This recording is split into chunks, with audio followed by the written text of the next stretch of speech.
رمضان کا اصل میں جو پروگرام ہے، میں پہلے ذرا تمہیداً عرض کر دوں، یہ ہم صرف واقف ہیں روزہ دن کا اور رات کو 1 گھنٹے کی تراویح. یہ بہت بڑا مغالطہ ہے، بہت بڑا مغالطہ ہے، بہت بڑا مغالطہ ہے. روز اصل میں رمضان کا پروگرام کیا ہے؟ دن بھر کا روزہ اور رات کے اکثر حصے کو قرآن کے ساتھ لے کر جاگنا. لیکن حکمت خداوندی نے پہلے حصے کو تو فرض کیا ہے، دوسرے کو فرض نہیں کیا، اس کو ترغیب اور تشویق پر چھوڑ دیا ہے. لیکن اس کی جو اہمیت ہے میں چاہتا ہوں کہ پہلے اچھی طرح اس کو سمجھ لیں آپ. دیکھیے پہلی حدیث اس میں ہے ان سلمان الفارسی رضی اللہ تعالی عنہ قال خطبنا رسول اللہ صلی اللہ علیہ وسلم فی آخر یوم من شعبان. حضرت سلمان فارسی سے مروی ہے، انہوں نے فرمایا کہ خطبہ ارشاد فرمایا ہمیں اللہ کے رسول نے صلی اللہ علیہ وسلم شعبان کے آخری دن. فقال، آپ نے ارشاد فرمایا، یہ خطبہ طویل ہے، میں نے صرف شروع کے چند جملے یہاں نقل کیے. یا ایھا الناس قد اظلکم شہر عظیم، اے لوگو تم پر ایک بہت عظمتوں والا مہینہ سایہ فگن ہو گیا ہے. دیکھیے سایہ فگن سے وہ انگریزی کا محاورہ آپ کے ذہن میں آنا چاہیے، coming events cast their shadows before. ابھی رمضان شروع نہیں ہوا ہے، شعبان کا آخری دن ہے، تو وہ کمنگ ایونٹ جو ہے رمضان مبارک، اس کا سایہ آ گیا ہے تم پر. اس لیے حضور نے وہ لفظ استعمال کیا قد اظلکم، ظلال کہتے سائے کو. قد اظلکم شہر عظیم، بڑی عظمت والا مہینہ ہے. شہر مبارک، بہت برکت والا مہینہ ہے. شہر فیہ لیلۃ خیر من الف شہر، اس میں ایک رات وہ بھی ہے، وہ مہینہ جس میں ایک رات وہ بھی ہے جو 1000 مہینوں سے افضل ہے. انا انزلناہ فی لیلۃ القدر وما ادراک ما لیلۃ القدر لیلۃ القدر خیر من الف شہر. اب جو اگلے 2 جملے ہیں وہ نوٹ کیجئے.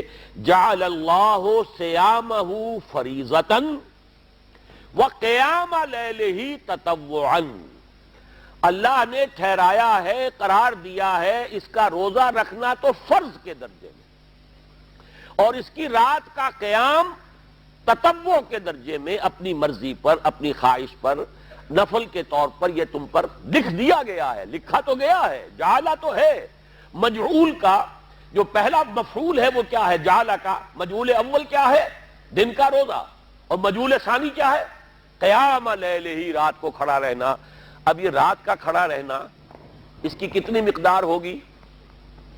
کہاں سے معلوم کریں گے؟ قرآن سے.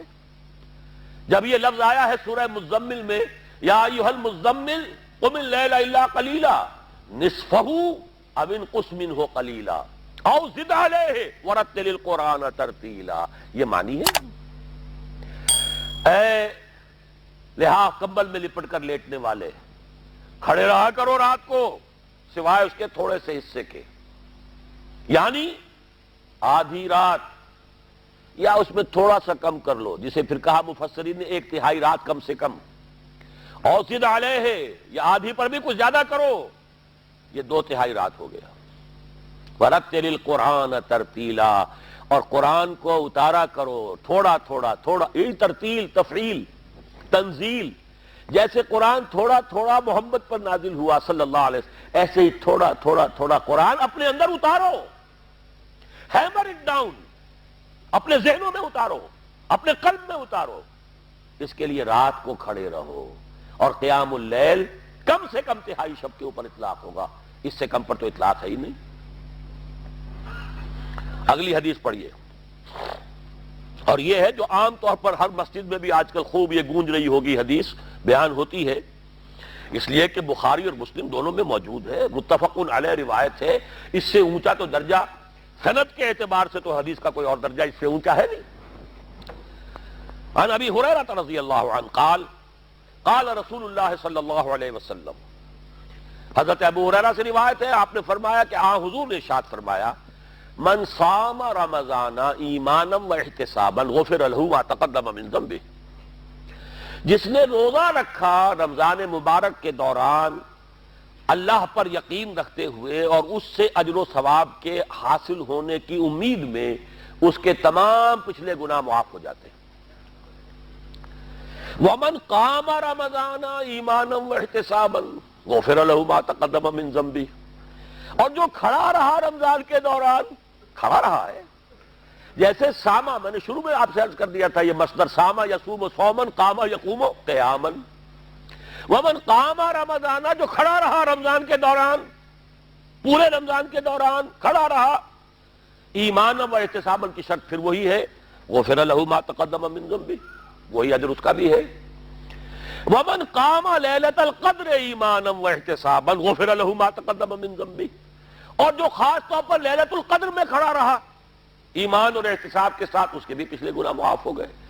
اب یہ قامہ اور سامہ جیسے آ رہا ہے ایک دوسرے کے ساتھ پیرلل ہو کر، اس کو نوٹ کر لیجیے، من سام رمضان من قام رمضان، کیا یہ 1 گھنٹے کی تراویح جو ہے اس پر پوری اترتی ہے کہ نسبت خاک رابع عالم پاک، کوئی اس میں ریشو پروپورشن جڑتی نہیں۔ اگلی حدیث بھی پڑھ لیجیے، یہ وہی آگے عبداللہ ابن عمرو بن العاص رضی اللہ تعالی عنہما، جن کے بارے میں میں نے عرض کیا تھا بہت ہی زاہد بنش، بڑے عابد، ہر روز روزہ اور پوری رات نماز پڑھتے تھے، وہ راوی ہیں اس کے۔ عن عبداللہ ابن عمرو رضی اللہ عنہما ان رسول اللہ صلی اللہ علیہ وسلم قال الصیام والقرآن یشفعان للعبد، روزہ اور قرآن دونوں بندے کے حق میں شفاعت کریں گے۔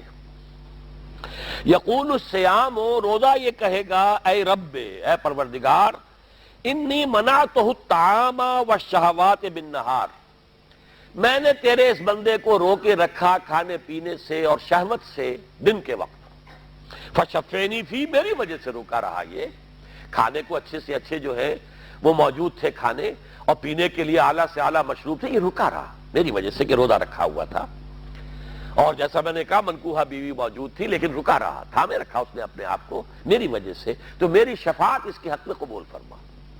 وَيَقُولُ الْقُرْآنُ، اور قرآن یہ کہے گا مَنَعْتُهُ النَّوْمَ بِاللَّيْلِ، میں نے اسے روکا رکھا رات کو سونے سے، فَشَفِّعْنِي فِيهِ، تو پروردگار میری شفاعت اس کے حق میں قبول فرما، فَيُشَفَّعَانِ، تو ان دونوں کی شفاعت قبول کی جائے گی۔ سوال یہ ہے کہ کیا روزہ 1 گھنٹے کا یا 2 گھنٹے کا ہے؟ تو یہ قیام جو ہے یہ 1 گھنٹے کا کیسے ہو گیا؟ تو میں نے پہلے کوسچن مارک آپ کے ذہن میں کھڑا کر دیا، اب جواب سنیے اس کا۔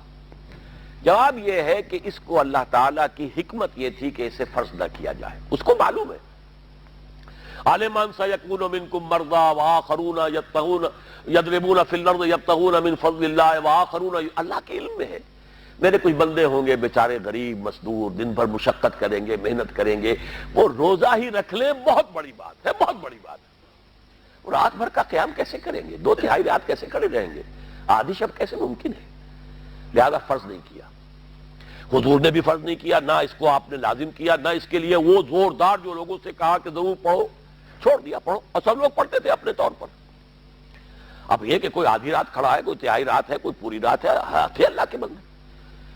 لیکن 3 دن حضور نے یہ باجماعت نماز پڑھا دی، لیکن پڑھائی ہے وہ تہجد کے وقت، یعنی لوگ رات کے وقت جو بھی ہے کھڑے ہیں، جاگ رہے ہیں، قرآن پڑھ رہے ہیں، لیکن یہ کہ خاص تہجد کے وقت آپ اپنے حجرے سے برآمد ہوئے تو لوگ جمع ہو گئے، آپ کے گرد جمع ہو گئے۔ آپ نے 3 دن یہ 8 رکعتیں جو تہجد کی حضور کی ہوتی تھی، وہ آپ نے 8 رکعتیں پڑھائیں باجماعت، لیکن وہ وقت تہجد کا تھا، یہ نوٹ کر لیجئے۔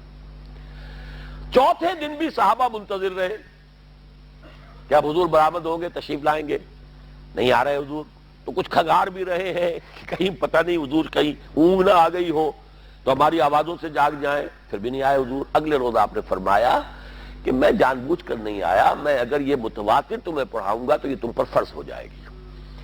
یہ ہے وہ رافت اور رحمت، بالمومنین رؤوف الرحیم، جو اللہ تعالیٰ کی شان ہے رحمان الرحیم ہونے کی، بالمومنین رؤوف الرحیم، یہ محمد الرسول اللہ بھی ہے، تم پر یہ سختی جو ہے یہ تمہارے لیے قابل برداشت نہیں ہوگی، لہذا میں نے یہ 3 دن صرف پڑھائی ہے، اگر مسلسل پڑھاتا تو فرض ہو جاتی۔ یہاں تک تو ہے حکمت نبوی کا معاملہ، اب آیا حکمت صحابی یا حکمت خلیفہ راشد۔ یہی معاملہ رہا حضور کی حیات طیبہ کے دوران، یہی حضرت ابوبکر رضی اللہ تعالیٰ عنہ کی خلافت کے دوران، یہی حضرت عمر کا بھی ابتدائی دور۔ لیکن دور خلافت عمر فاروق کے دوران یہ واقعہ آیا کہ حضرت عمر داخل ہوئے مسجد میں، دیکھا رات کے وقت ابھی کوئی باجماعت تراویح کا کوئی انتظام نہیں تھا.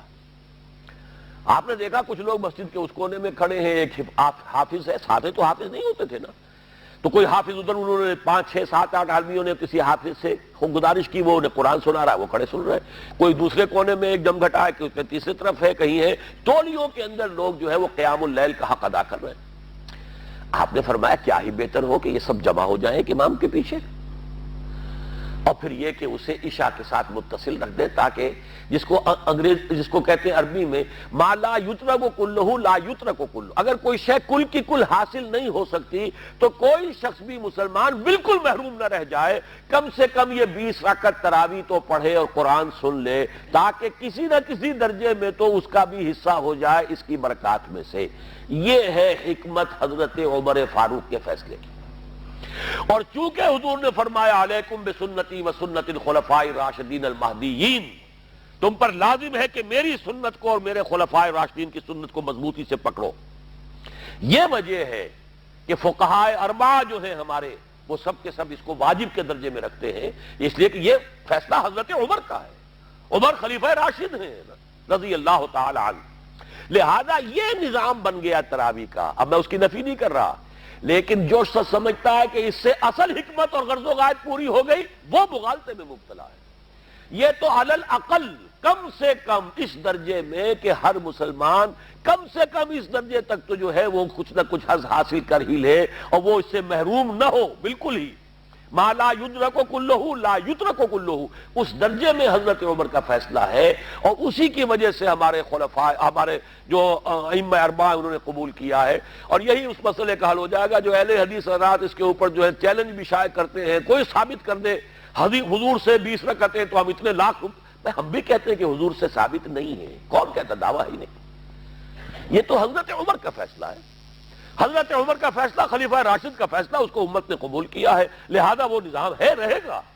اور یہی جو ہے آپ کو معلوم ہے, حالانکہ یہاں اکثریت جو ہے وہاں پر وہ اہل حدیث حضرات کی ہے سعودی عرب میں, حرمین میں وہی 20 رکعت تراویح ہوتی ہے, اس لیے کہ وہ ان کا جو آفیشل مسلک ہے وہ مسلک حنبلی ہے, حنفی نہیں ہے. تو حنبلی مسلک میں بھی یہی ہے, شافعی میں بھی یہی ہے, مالکی میں تو 36 تک کی روایتیں موجود ہیں, 36 رکعت.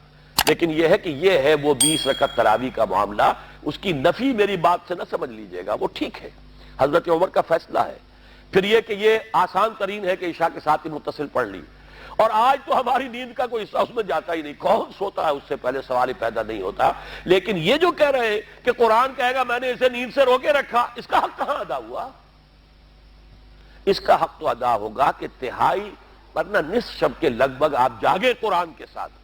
اب سمجھئے اس کی غرض و غایت کیا ہے. اگر قرآن رمضان کا یہ دوگنا پروگرام سامنے آ گیا, اصلاً جو مطلوب ہے دن بھر کا روزہ اور رات کے اکثر حصے کا کم سے کم نصف شب جو ہے اس میں جاگنا قرآن کے ساتھ,